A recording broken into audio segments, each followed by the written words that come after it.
Bonjour à tous, je continue sur l'élaboration de mes schémas en vue de la réalisation d'une éventuelle télévision mécanique.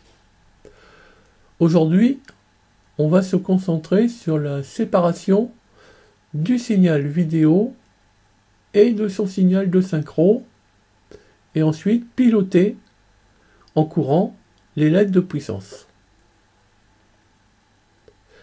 Donc en fait, on parle des LED de puissance qui sont situés à l'arrière du disque de NIPCO. Donc ce sont des LED qui doivent quand même beaucoup éclairer.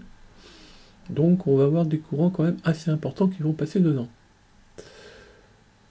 Commençons d'abord par le montage situé à gauche, constitué de U7 principalement.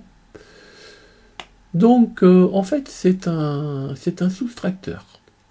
C'est un soustracteur parfait à gain unitaire sous condition que R21, R22, R24 et R25 soient égales.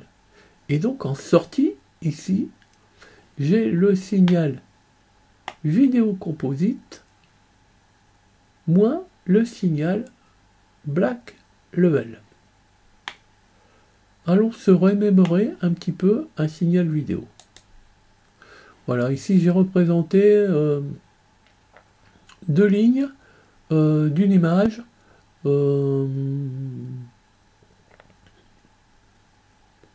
pour télévision mécanique. Donc voilà, en fait le signal, le signal vidéo composite a à peu près cette allure-là. Si par exemple il a un niveau de 3 volts, ben, il y aura 1 volt consacré au signal de synchro et les 2 volts restants par-dessus au signal vidéo correspondant au 100% black,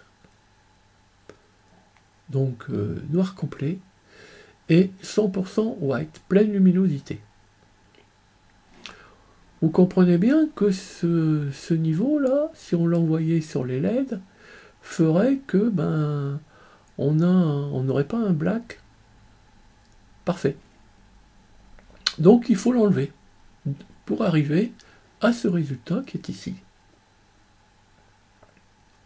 Et donc c'est l'objet de ce soustracteur dont on vient de parler.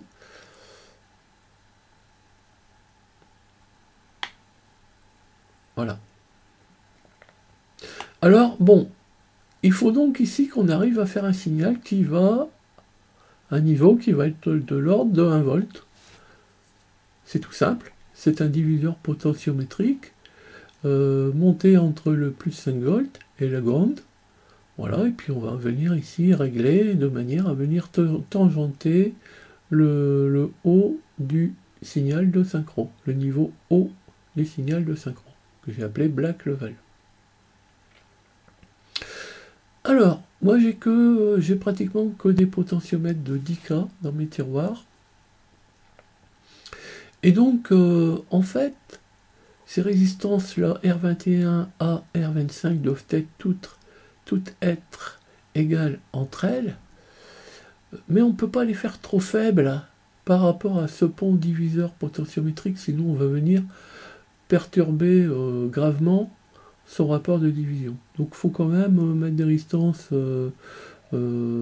pas trop basses. Et j'ai trouvé ce compromis de 56K. Bon, j'ai testé, ça marche. On peut pas les mettre trop élevés non plus, puisque avec les impédances d'entrée des AOP, on risquerait d'avoir des phénomènes non souhaités de captation de parasites ambiants. Donc voilà, c'est un bon compromis. Donc voilà, je retrouverai bien ici mon signal vidéo sans mon signal de synchro. Alors, j'ai dû rajouter un condensateur sur ce qu'on appelle dans les labos d'ingénierie un avis d'ingénieur. C'est de la pratique en fait. C'est de la pratique, c'est de l'expérience. Et donc, j'ai remarqué que j'avais parfois des petites oscillations parasites, surtout sur des faibles niveaux d'entrée, et j'ai vu que ça venait quand même améliorer mon fonctionnement. Voilà, donc 100 nano. Ensuite, le deuxième montage. Le deuxième montage, ben, ça va être le driver des LED de puissance. Alors ici, j'en ai représenté qu'une. Dans la vraie vie, j'en aurai plusieurs. Je n'ai pas encore déterminé combien j'en mettrai. Il faut savoir qu'ici, j'ai un niveau, pour l'instant, de 12 volts. Je pourrais en mettre en série, je pourrais en mettre en parallèle avec des résistances d'équilibrage, bien entendu. Donc en fait, le courant qu'on a dans cette LED, ça c'est un montage U6, Q4 et ces résistances ici, ça constitue un générateur de courant dont le courant est égal à la tension sur l'entrée plus divisé par la résistance ici. Voilà, donc on voit bien qu'on va piloter en courant la LED en fonction du niveau de tension, le niveau de vidéo qu'on aura ici. Q4, bon, ce transistor MOSFET CAN-N est un très bon transistor pour ce genre de choses. Il peut être traversé par un courant important. Il a un VGSTH faible de 2 volts, le 2 volts max, et il a une RDS-on de l'ordre de quelques milliohms. Donc voilà, donc au départ, si on a le curseur qui est ici, on a la relation que je vous ai donnée tout à l'heure, courant est égal tension divisé par ça. Et donc ici, ce diviseur potentiométrique va me servir à venir me décaler le 0 volt. Donc en fait, ça va venir me faire un réglage de contraste, c'est-à-dire que mon 100% lumineuse aura toujours la même valeur, mais par contre, le niveau du noir sera rehaussé. Et donc j'ai appelé ça un réglage de contraste. On verra ce que ça donne en réel. Voilà. Alors par contre ça, qu'est-ce que c'est? Tout ça, enfin pas ça ici, c'est juste un label pour dire voilà à combien on peut faire bouger le contraste. Mais ici j'ai deux signaux. À quoi vont-ils servir? Eh bien c'est ce que nous allons voir de suite. Oui, donc en fait, j'ai rajouté un petit circuit annexe qui n'est pas actuellement monté sur ma breadboard, mais qui est très simple et que j'ai testé sur LTSpice. Et bien voilà. Et bien en faisant mes expériences, il m'arrivait parfois d'avoir la tête ailleurs et de ne plus faire très attention au niveau de mon signal de vidéo composite. Et donc, eh bien, j'ai été très vite rappelé à l'ordre par une odeur caractéristique que les électroniciens bidouilleurs connaissent bien, l'odeur du composant électronique cramé. Eh bien oui, j'envoyais des courants trop importants dans ma LED, et donc j'en ai détérioré une ou deux, et maintenant je fais très attention. Donc c'est pour ça que j'ai fait ce petit montage très simple, parce qu'en fait ça pourrait aussi arriver dans la vraie vie, si j'envoie un signal vidéo trop fort à partir d'un appareil, eh ben, je pourrais tout cramer. Et bien là j'ai une protection. En fait l'idée c'est quoi? C'est d'avoir ici, de surveiller la tension, donc l'image du courant, que l'on injecte. Donc je vais surveiller cette tension par rapport à un comparateur à seuil. Et si je viens à la dépasser, eh bien je viendrai ici mettre l'entrée plus de U6 à 0 volt. Et donc annuler mon courant ici, puisque on a dit que le courant était égal à cette tension-là divisé par cette résistance. Regardons un petit peu le schéma. Voilà, donc un comparateur à seuil. Ici, je fixe mon seuil avec un diviseur potentiométrique constitué de R32 et RP11. Je le mets sur l'entrée moins de l'ampli opérationnel, toujours monté en single supply. Et donc ici, je viens le comparer à la tension des résistances de source du transistor qui commande les LED. Tant que cette tension est inférieure, eh bien mon AOP, mon ampli opérationnel, est en saturation basse, c'est-à-dire qu'il a quasiment 0 volts en sortie. Par contre, si ici je viens dépasser le seuil, l'ampli opérationnel va passer en saturation haute ici. Je vais dans un premier temps venir allumer cette LED pour me prévenir, attention, le montage ne fonctionne plus correctement, il y a quelque chose qui ne fonctionne pas bien, certainement un signal trop important qui est envoyé. Voilà. Et en même temps, je viendrai saturer ce petit MOSFET canal N. Bon, j'ai un VS 170, donc un VGSTH assez faible, je crois qu'il est de l'ordre de 2,5 volts, et qui ne peut pas délivrer des courants, supporter des courants d'un source important, mais ça n'est pas grave. On va voir, ici il va se saturer. En se saturant, il va venir, eh bien on va aller voir, où c'est qu'il va, inhibition courant LED, il vient là, donc il vient tirer vers le bas la tension de l'entrée plus de U6. Et puis voilà, et donc j'aurai donc un courant nul ici. Et je ne mettrai pas en court-circuit mon ampli opérationnel U7, puisque j'aurai cette résistance, qui viendra le protéger contre les courts-circuits. Hein, c'est-à-dire qu'il y aura une différence de potentiel qui apparaîtra. Point barre.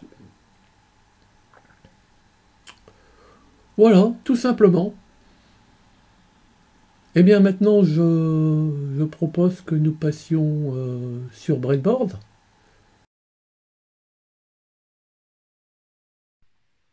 Allez, voici la Breadboard. Donc on retrouve en bas les premières breadboards qui ont servi. Pour la première ici, j'ai l'Amir.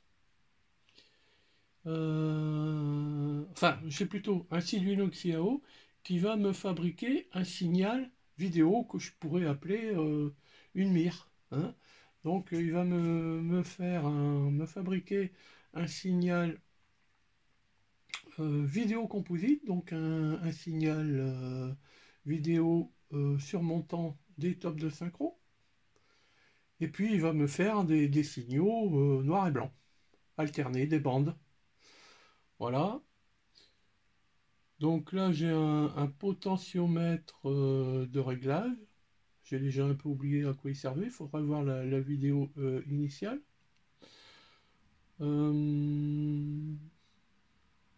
Voilà, donc là c'est le signal vidéo composite. Ici on arrive sur le... Pareil, j'ai fait une vidéo aussi sur le sujet, l'extracteur des tops de synchro. Donc ce signal, cet ampli opérationnel associé à ce potentiomètre, eh bien, vient extraire les tops de synchro, les extraire du signal vidéo composite. Voilà. Ensuite, ici, le signal, on va dire, du générateur ici, je l'ai mis sur un potentiomètre ici à part pour venir attaquer mon montage qui va m'enlever les tops de synchro du signal de vidéo. Donc je le mets au niveau 0,3 volts. Donc grâce à ce potentiomètre. Et donc je fais la soustraction entre le signal de vidéo composite et une référence qui est fabriquée par ce potentiomètre associé à une résistance qui est là.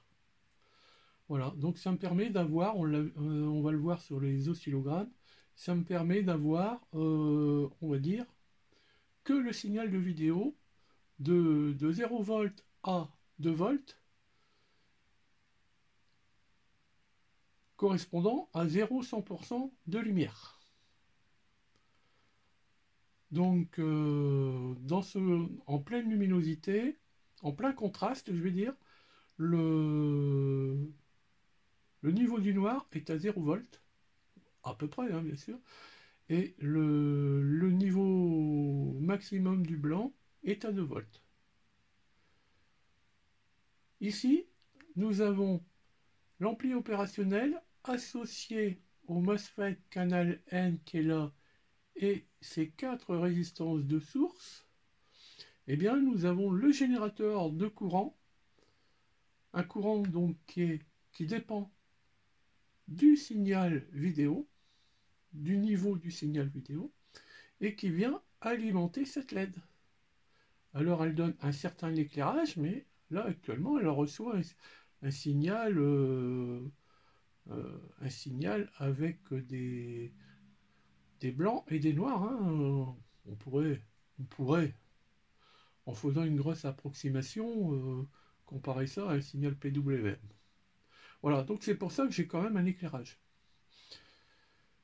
Quoi dire d'autre? Et puis là, j'ai le potentiomètre, on l'a vu sur le schéma, le potentiomètre qui permet de régler le contraste, c'est-à-dire je vais toujours rester pour un même signal à l'entrée, je vais toujours rester avec le même niveau de luminosité, mais je vais progressivement décaler le niveau du noir, me rapprocher du niveau correspondant à la pleine luminosité. Et donc, ça correspond à un niveau de contraste. Voilà. Donc, eh bien tout ça, il faudra le mettre sur PCB. Allez, passons aux oscillogrammes.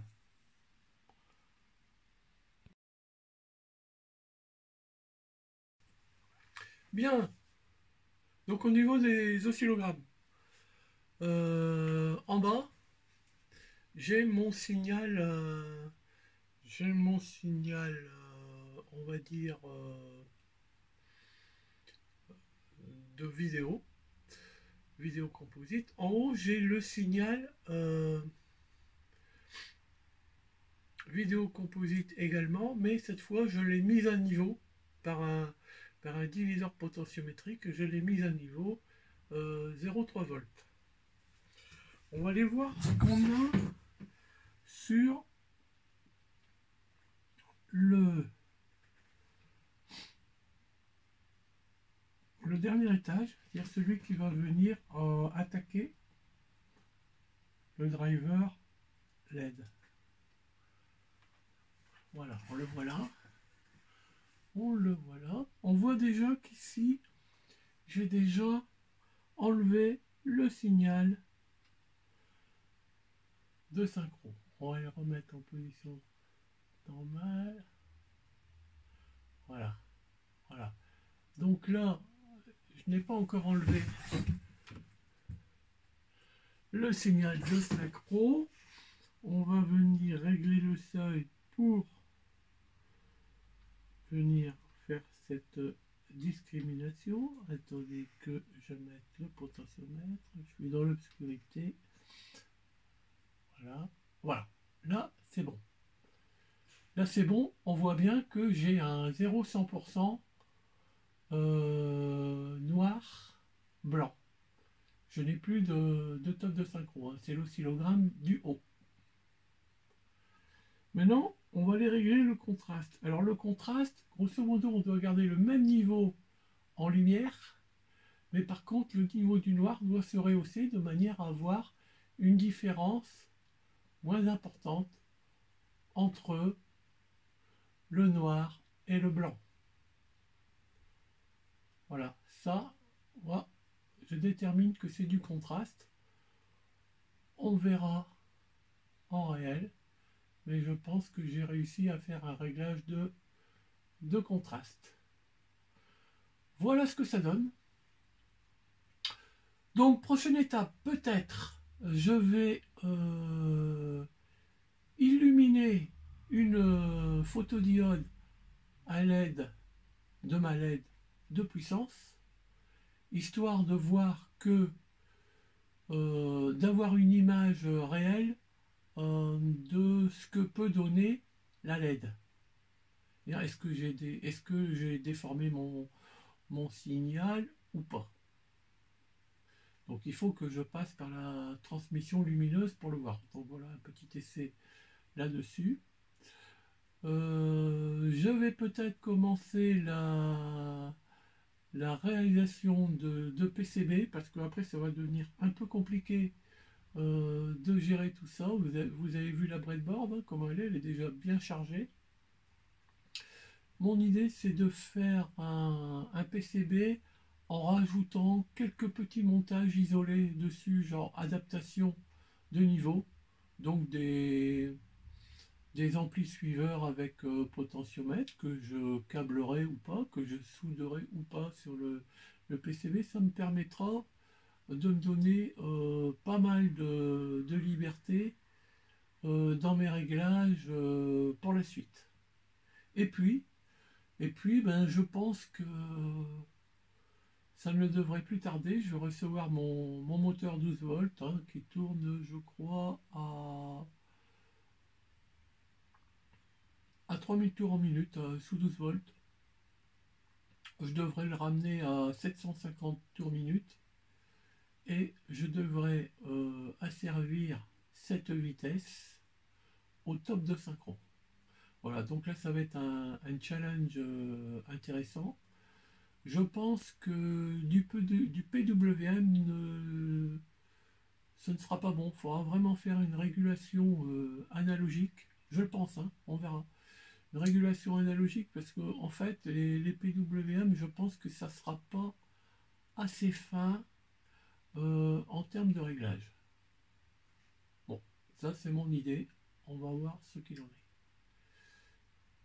Très bien. Eh bien, écoutez, merci beaucoup hein, de m'avoir suivi, d'avoir visionné ce YouTube. Et puis, n'hésitez pas à vous abonner hein, si vous voulez ne rien rater de la suite. En même temps, ça m'encouragera. Allez, à bientôt sur d'autres vidéos.